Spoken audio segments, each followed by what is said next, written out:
Types of montage തിയറിയാണ് നമ്മൾ നോക്കുന്നത്. Montage theory എന്ന് പറയുന്നത് ഡെവലപ്പ് ചെയ്തിരിക്കുന്നത് മെയിൻലി സർ ജെ ഐസൻസ്റ്റീൻ ആണ്. ആൻഡ് ഇദ്ദേഹം 5 ടൈപ്സ് ഓഫ് മൊണ്ടാഷ് ആണ് എക്സ്പ്ലെയിൻ ചെയ്തിരിക്കുന്നത്.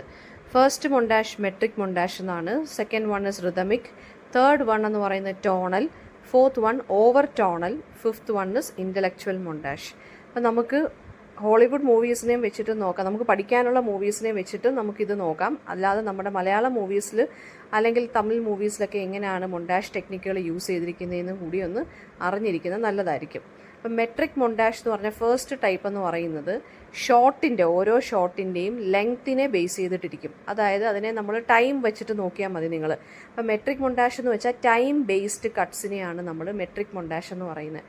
ഓരോ ഷോട്ടുകൾ തമ്മിലുള്ള ആ ഒരു ലെങ്ത് ഉണ്ടല്ലോ, അതിനെയാണ് മെട്രിക് മൊണ്ടാഷ് എന്ന് പറയുന്നത്. വെച്ച് കഴിഞ്ഞാൽ ഈക്വൽ ഇൻ്റർവെൽസിൽ ഓരോ കട്ടും ഹാപ്പൻ ചെയ്യും. കോണ്ടന്റിനെ കുറിച്ച് ഒരു കൺസിഡറേഷനും കാണത്തില്ല. ആ സീനിനകത്ത് ചിലപ്പോൾ വേറെ പല കാര്യങ്ങളായിരിക്കും, പക്ഷേ ഈക്വൽ ഇൻ്റർവെല്ലിലായിരിക്കും കട്ട് ഹാപ്പൻ ചെയ്യുന്നത്. വളരെ ഫാസ്റ്റായിട്ട് ഒരു റിതം ക്രിയേറ്റ് ചെയ്യും. അപ്പോൾ ഇതിനകത്ത് എക്സാമ്പിളായിട്ട് പറഞ്ഞിരിക്കുന്നതെന്ന് വെച്ചാൽ നമുക്ക് പഠിക്കാനുള്ള ബാറ്റിൽഷിപ്പ് പൊട്ടംകിനകത്ത് റാപ്പിഡായിട്ട്, അതായത് വളരെ ഫാസ്റ്റായിട്ട് കട്ടിങ്, അതായത് ടെൻസ് മൊമെൻറ്റ്സ് വരുമ്പോൾ, ഭയങ്കര ടെൻസ്ഡ് ആയിട്ടുള്ള മൊമെൻറ്റ്സ് വരുമ്പോൾ ആൻസൈറ്റി ഓഡിയൻസിൻ്റെ മൈൻഡിൽ ക്രിയേറ്റ് ചെയ്യാൻ വേണ്ടി വളരെ സ്പീഡിൽ പെട്ടെന്ന് ഇങ്ങനെ കട്ട് ചെയ്ത് ഇങ്ങനെ വിടും. ഒരു കട്ടിങ് കാണും. അപ്പം അതായത് ഒരു ടിക്കിംഗ് ക്ലോക്ക് പോലെ സെയിം സ്പീഡിൽ കട്ട് ഇങ്ങനൊരു മൂവ്മെൻ്റ് ആയിരിക്കും മെട്രിക് മൊണ്ടാഷിലുള്ളത്. അപ്പോൾ മെട്രിക് മൊണ്ടാഷ് നമ്മുടെ മലയാളം ഫിലിമിൽ നിന്ന് വരുന്നതെന്ന് വെച്ച് കഴിഞ്ഞാൽ അത് ടെൻഷൻ ക്രിയേറ്റ് ചെയ്യാൻ വേണ്ടിയാണ്. ഒരു സ്പീഡിൽ എന്ത് ചെയ്യുന്നു, കട്ട്സ് ഈക്വൽ ഇൻ്റർവെൽസിൽ വെച്ചിട്ട് സ്പീഡിൽ എന്ത് ചെയ്യുന്നു, ഒരു ക്രിയേറ്റ് ചെയ്യുന്നു. അത് ടെൻഷൻ ക്രിയേറ്റ് ചെയ്യുന്നു. ഫോർ എക്സാമ്പിൾ KGF ചാപ്റ്റർ 1 ഫാസ്റ്റായിട്ടുള്ള റെഗുലർ കട്ടുകളുണ്ട്. അത് ഇൻറ്റൻസിറ്റി കൂട്ടാൻ വേണ്ടിയാണ് ഫൈറ്റ് സീക്വൻസിനകത്ത്. അതുപോലെ തന്നെ ലൂസിഫർ എന്നുള്ള മലയാളം മൂവിക്കകത്തും ആക്ഷൻ സീക്വൻസ് വളരെ ക്വിക്കായിട്ട് ഈവൻലി ടൈംഡ് കട്ട്സ് ആയിട്ടാണ് കാണിച്ചിരിക്കുന്നത്. അതായത് സെയിം സ്പീഡിൽ ഇങ്ങനെ കട്ട് ചെയ്തുകൊണ്ടേയിരിക്കും. അപ്പോൾ അത് ടെൻഷൻ ക്രിയേറ്റ് ചെയ്യാൻ വേണ്ടി. ഓക്കെ, അതാണ് മെട്രിക് മൊണ്ടാഷ്. സെക്കൻഡ് വൺ എന്ന് പറയുന്നത് റിതമിക് മൊണ്ടാഷ് എന്ന് പറയും. അതെന്ന് വെച്ചാൽ മൂവ്മെൻറ്റ് വിത്തിൻ ദ ഫ്രെയിം. അതായത് ഓരോ ആക്ഷൻ അനുസരിച്ച് കട്ട് ഫോളോ ചെയ്തുകൊണ്ടിരിക്കും. ഒരു സ്ക്രീനിൽ ഇങ്ങനെ ആക്ഷൻ ഹാപ്പൻ ചെയ്തുകൊണ്ടിരിക്കുമായിരിക്കും. ആ ആക്ഷൻസ് മാറുന്നതനുസരിച്ച് കട്ടുകൾ, അതായത് കട്ട്സ് ക്രിയേറ്റ് ചെയ്യും. അതായത് ഒരു നാച്ചുറൽ ഫ്ലോ അല്ലെങ്കിൽ ഒരു ടെൻഷൻ ക്രിയേറ്റ് ചെയ്യാനാണ് അത്. ഇപ്പോൾ ഫോർ എക്സാമ്പിൾ ബാറ്റിൽഷിപ്പ് പൊട്ടംകിൻ എന്നുള്ളതിനകത്ത് തന്നെ സോൾജിയേഴ്സ് മാർച്ച് ചെയ്യുന്നു. ആ സോൾജിയേഴ്സ് മാർച്ച് ചെയ്യുന്നതിനോടൊപ്പം തന്നെ കട്ടും അവിടെ ക്രിയേറ്റ് ചെയ്യുന്നുണ്ട്. അപ്പോൾ അതാണ് എന്തെന്ന് പറയുന്നത് റിതമിക് മൊണ്ടാഷ് എന്ന് പറയുന്നത്. അതായത് what is moving in the scene, അതിനനുസരിച്ച് കട്ടും ചെയ്തുകൊണ്ടിരിക്കും. അപ്പോൾ നമുക്ക് ഇത് റിതമിക് മൊണ്ടാഷ് എന്ന് വെച്ചാൽ മൂവ്മെൻറ്റ് ബേസ്ഡ് ആണ്. ഫ്രെയിമിനകത്ത് മൂവ്മെൻറ്റിനനുസരിച്ച് എഡിറ്റിംഗ് ഫോളോ ചെയ്യും. അതായത് ഇപ്പോൾ ദിൽസെ എന്നുള്ള മൂവിക്കകത്ത് ട്രെയിനിനകത്ത് ചേസ് സീക്വൻസ്, അതുപോലെ തന്നെ മുംബൈ പോലീസ് എന്നുള്ള മൂവിക്കകത്ത് നമുക്ക് ചേസ് സീൻസ് എല്ലാം ഇതുപോലെ ക്യാരക്ടറിനെ മൂവ്മെൻറ്റിനെ ഫോളോ ചെയ്തിട്ടായിരിക്കും ഉള്ളത്. എന്ന് വെച്ചാൽ ആക്ഷൻ അനുസരിച്ച് കട്ട് ക്രിയേറ്റ് ചെയ്യും. അതാണ് എന്തെന്ന് പറയുന്നത് റിതമിക് മൊണ്ടാഷ് എന്ന് പറയുന്നത്. അതായത് മൂവ്മെൻറ്റ് ബേസ്ഡ്. ഫ്രെയിമിനകത്ത് എന്താണോ മൂവ് ചെയ്യുന്നത് അതിനനുസരിച്ച് കട്ട് ക്രിയേറ്റ് ചെയ്യും. ഇപ്പോൾ ഒരു ക്യാരക്ടർ ഓടുകയാണെന്നുണ്ടെങ്കിൽ അതിനനുസരിച്ചായിരിക്കും അത് ചെയ്യുന്നത്. ഓക്കെ, അപ്പോൾ മൂവ്മെൻറ്റിനെ ബേസ് ചെയ്തിട്ടുള്ളതാണ് റിതമിക് മൊണ്ടാഷ് എന്ന് പറയുന്നത്.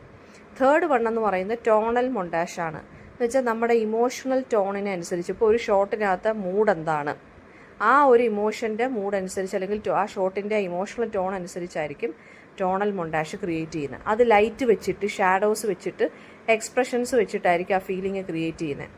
സാഡ്നെസ് അല്ലെങ്കിൽ ഫിയർ അല്ലെങ്കിൽ ടെൻഷൻ ക്രിയേറ്റ് ചെയ്യാൻ വേണ്ടിയായിരിക്കും ടോണൽ മൊണ്ടാഷ് നടത്തുന്നത്. അതായത് ഇപ്പോൾ ഒരാൾ സഫർ ചെയ്തുകൊണ്ടിരിക്കുക, അപ്പോൾ അയാളുടെ ക്ലോസപ്സ് എടുക്കും. എന്തിനു വേണ്ടിയാണ്? സാഡ്നെസ് ക്രിയേറ്റ് ചെയ്യാൻ. അത് തന്നെയാണ് ബാറ്റിൽഷിപ്പ് പൊട്ടംകിനകത്ത് നമുക്ക് കാണാൻ സാധിക്കുന്നത്. അതായത് എഡിറ്റിംഗ് നടത്തുന്നു എന്തിനു വേണ്ടിയാണ്? നമ്മുടെ ഉള്ളിൽ സംതിങ് നമ്മുടെ ഉള്ളിൽ ഒന്ന് ഫീൽ ചെയ്യിപ്പിക്കാൻ വേണ്ടി. അതാണ് ടോണൽ മൊണ്ടാഷ് എന്ന് പറയുന്നത്. അപ്പോൾ ടോണൽ മൊണ്ടാഷ് എന്തോ പറയുന്നത് ഏതിനകത്താണ് വരുന്നതെന്ന് വെച്ചാൽ താരേ സമീൻ പർ എന്നുള്ള മൂവി അമീർ ഖാൻ്റെ, അതുപോലെ തന്നെ കുമ്പളങ്ങി നൈറ്റ്സ് എന്നുള്ള മൂവിക്കകത്ത് മലയാളം സീനകത്തൊക്കെ വരുവാണെന്നുണ്ടെങ്കിൽ ഫാമിലി സീൻ അല്ലെങ്കിൽ ഇമോഷണൽ സീൻ വെച്ച് ക്രിയേറ്റ് ചെയ്യുമ്പോൾ നമുക്കതിനകത്ത് ഒരു വാംത്ത് അല്ലെങ്കിൽ മെലങ്കളി ഫീൽ ചെയ്യും. അതായത് എഡിറ്റിംഗ് വെച്ചിട്ട് നമുക്ക് എന്താണോ നമുക്ക് ആ ഒരു ഇമോഷൻസ് ഫീൽ ചെയ്യുന്ന രീതിയിലുള്ള എഡിറ്റിംഗ്, അതായത് ഇമോഷൻ ബേസ്ഡ് ആയിട്ടുള്ള എഡിറ്റിങ്ങിനെയാണ് നമ്മൾ ടോണൽ മൊണ്ടാഷ് എന്ന് പറയുന്നത്. അത് വിഷ്വലായിട്ട് ലൈറ്റിങ്ങിൻ്റെ രൂപത്തിൽ, എക്സ്പ്രഷൻസിൻ്റെ രൂപത്തിലൊക്കെ വളരെ സാഡായിട്ട് സ്ലോ ആയിട്ട് എന്ത് ചെയ്യും, എക്സ്പ്രസീവായിട്ടുള്ള രീതിയിൽ കട്ടുകൾ നടത്തും. അത് ഇമോഷണൽ സീൻസിന് വേണ്ടിയാണ് കേട്ടോ. കുമ്പളങ്ങി നൈറ്റ്സിൽ ഫാമിലി അല്ലെങ്കിൽ ഇമോഷണൽ സീൻസിലാണ് അത് ചെയ്തിരിക്കുന്നത്. നെക്സ്റ്റ് വരുന്നത് ഓവർ ടോണൽ മൊണ്ടാഷ് എന്നാണ്. അതായത് റിതമും ടോണൽ മൊണ്ടാഷും എല്ലാം കൂടെ കമ്പൈൻ ചെയ്തിട്ടുള്ളതാണ് ഓവർ ടോണൽ മൊണ്ടാഷ്. അതായത് ഭയങ്കര കോംപ്ലക്സ് ആയിട്ടുള്ള ഇമോഷണൽ ഇഫക്റ്റ് ക്രിയേറ്റ് ചെയ്യാൻ വേണ്ടി. അപ്പോൾ ബാറ്റിൽ ഷിപ്പ് പൊട്ടംകിനകത്ത് ഈ സ്റ്റെപ്പ് സീക്വൻസ് ഉണ്ടല്ലോ, നമ്മൾ നേരത്തെ പറഞ്ഞിട്ടുണ്ട് ഫേമസ് ആയിട്ടുള്ള സ്റ്റെപ്പ് സീക്വൻസ്. ആ സ്റ്റെപ്പ് സീക്വൻസ് എന്ന് പറഞ്ഞ് എടുത്തിരിക്കുന്ന ഓവർ ടോണൽ മൊണ്ടാഷിനകത്താണ്. എന്ന് വെച്ചാൽ എല്ലാ ടെക്നിക്കുകളും കൂടി മിക്സ് ചെയ്തിട്ട് ഒരു സ്ട്രോങ്ങർ ഇമ്പാക്റ്റ് ക്രിയേറ്റ് ചെയ്യാൻ വേണ്ടിയുള്ളതാണ് ഓവർ ടോണൽ മൊണ്ടാഷ്. അതെന്ന് പറയുമ്പം പിന്നെ ബാഹുബലി ദ ബിഗിനിങ്ങിനകത്തുള്ള വാർ അല്ലെങ്കിൽ ആക്ഷൻ സീക്വൻസ്, അതിനകത്ത് റിതമുണ്ട്, ഇമോഷനുണ്ട്, പേസ് ഉണ്ട്, ഇതെല്ലാം കൂടെ കമ്പൈൻ ചെയ്തിട്ടാണ് ചെയ്യുന്നത്. ദൃശ്യം മൂവിയുടെ ക്ലൈമാക്സ് സീക്വൻസസ് എല്ലാം ഇതുപോലെ ടെൻഷനും ഇമോഷനും എല്ലാം കൂടെ കലർത്തിയാണ് ചെയ്തിരിക്കുന്നത്. അതായത് എല്ലാ ടെക്നിക്കുകളും കൂടി ഒരുമിച്ചാണ് ചെയ്തിരിക്കുന്നത്. അപ്പോൾ അതാണ് ഓവർ ടോണൽ മൊണ്ടാഷ്. എല്ലാം കൂടെ കമ്പൈൻ ചെയ്തിട്ടുള്ളൊരു എഫക്റ്റാണ്. അത് ഭയങ്കര കോംപ്ലക്സ് ആയിട്ടുള്ള ഇമോഷൻസ് എക്സ്പ്രസ് ചെയ്യാൻ വേണ്ടി. ലാസ്റ്റ് വൺ എന്ന് പറയുന്നതാണ് ഇൻ്റലക്ച്വൽ മൊണ്ടാഷ് എന്ന് പറയുന്നത്. അപ്പോൾ ഇൻ്റലക്ച്വൽ മൊണ്ടാഷ് എന്ന് പറയുമ്പോൾ പുതിയ ഐഡിയാസ് അല്ലെങ്കിൽ പുതിയ മീനിങ് ക്രിയേറ്റ് ചെയ്യാൻ വേണ്ടി ഷോട്ടിനെ യൂസ് ചെയ്യുന്നു. അതായത് ഓരോ ഷോട്ടും സിംബോളിക്കലായിട്ട് അല്ലെങ്കിൽ മെറ്റഫോറിക്കലായിട്ട് നമ്മൾ യൂസ് ചെയ്യുക, അല്ലെങ്കിൽ നമുക്ക് തോന്നും ഓഡിയൻസിനെ ഡീപ്പായിട്ട് തിങ്ക് ചെയ്യിപ്പിക്കാൻ വേണ്ടി. ഓക്കെ, നമുക്ക് അതായത് സ്ട്രൈക്ക് എന്നുള്ള മൂവിക്കകത്ത് വർക്കേഴ്സിനെ അറ്റാക്ക് ചെയ്യുന്നുണ്ട്. അതിനോടൊപ്പം തന്നെ ആനിമൽസിനെ സ്ലോട്ടർ ചെയ്യുന്നതും അല്ലെങ്കിൽ കൊല്ലുന്നതും സൈഡ് ബൈ സൈഡായിട്ട് കാണിക്കുന്നുണ്ട്.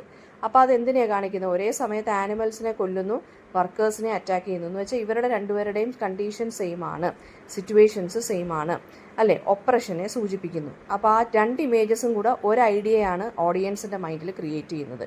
അതാണ് ഇൻ്റലക്ച്വൽ മൊണ്ടാഷ്. ഓഡിയൻസിനെ കൊണ്ട് തിങ്ക് ചെയ്യിപ്പിക്കുന്നു.